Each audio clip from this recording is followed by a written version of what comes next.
بسم اللہ الرحمن الرحیم۔ اللہ اکبر لا الہ الا اللہ واللہ اکبر وللہ الحمد۔ برادران اسلام، اس تکبیر کو تکبیر تشریق کہا جاتا ہے۔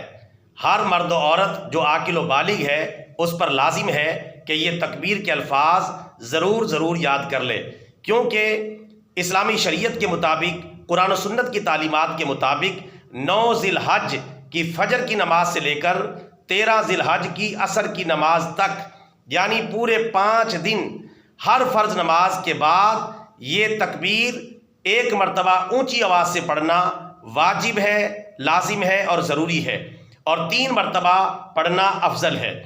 اور یہ تکبیر چاہے آپ جماعت کے ساتھ نماز پڑھیں، چاہے بغیر جماعت کے نماز پڑھیں، چاہے امام ہو، چاہے مقتدی ہو، چاہے شہری ہو، چاہے دیہاتی ہو، چاہے مقیم ہو، چاہے مسافر ہو، چاہے مرد ہو، چاہے عورت ہو، ہر فرض نماز کے بعد فرضوں کا سلام پھیرتے ہی ایک مرتبہ یہ تکبیر پڑھنا واجب ہے اور 3 مرتبہ یہ تکبیر پڑھنا افضل ہے۔ مرد حضرات اونچی آواز کے ساتھ یہ تکبیر پڑھیں گے اور خواتین گھروں میں آہستہ آواز کے ساتھ یہ تکبیر پڑھیں گی۔ یہ تکبیر ایک مرتبہ دوبارہ سن لیں اور اسے ضرور یاد کر لیں۔